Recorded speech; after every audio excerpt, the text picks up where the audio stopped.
welcome back to my channel. In today's video, we are doing my Tome Topple wrap-up. I predicted I was going to read quite a few books during Tome Topple, and I managed to read 3. I'm pretty proud of that because one of them was a book that had been on my TBR for quite a few years. So let's get started. And the book that I was referencing was The Wise Man's Fear by Patrick Rothfuss. I actually managed to read this behemoth, and I ended up giving this book 3 stars. This is the sequel to The Name of the Wind, and this follows Kavoth's story as he's telling it on night 2. I ended up liking this one a lot less than I liked the first night. I didn't like the whole Kavoth becoming a man kind of portion of the story, as well as there is a specific character that Kavoth spends a lot of time talking about that I'm just not a personal fan of, and therefore it brought down my enjoyment quite a bit, and I ended up giving this one a 3 stars. With that being said, I do plan on picking up the novella soon and the finale whenever that does come out. Next, I read The Chestnut Man. This was on my TBR. I planned on picking this one up because I had heard some great things about it. I ended up giving this book 3 stars.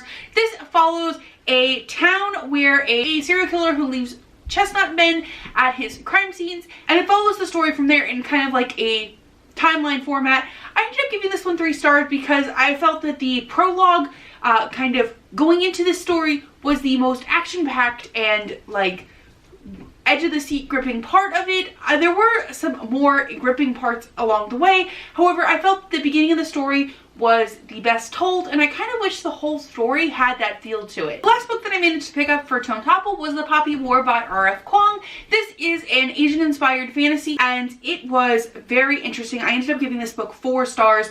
I ended up taking a star off because there was a certain section that I was not as gripped by. However, I am so excited to pick up the sequel to this at some point because I was gripped into this story. It was not originally on this TBR, but I put this audiobook on hold because it was a chunky book, and if it had come in, it had come in, and it did. And I am so glad that I got to listen to this amazing Asian-inspired fantasy that was so good and so impactful. And the first part was my favorite because I always love a good training montage. Alright, so these chunky books were my Tome Topple results. Like I said, pretty pleased with myself. I was not expecting to actually accomplish 3 things. I know it was 2 weeks long, but I still managed to read 3 whole books. What about you? Did you complete anything during Tome Topple? Let me know in the comments down below. If you like what you saw here today, be sure to like and subscribe. I normally post videos on Tuesdays and Thursdays. Thank you so much for watching, and have a nice day!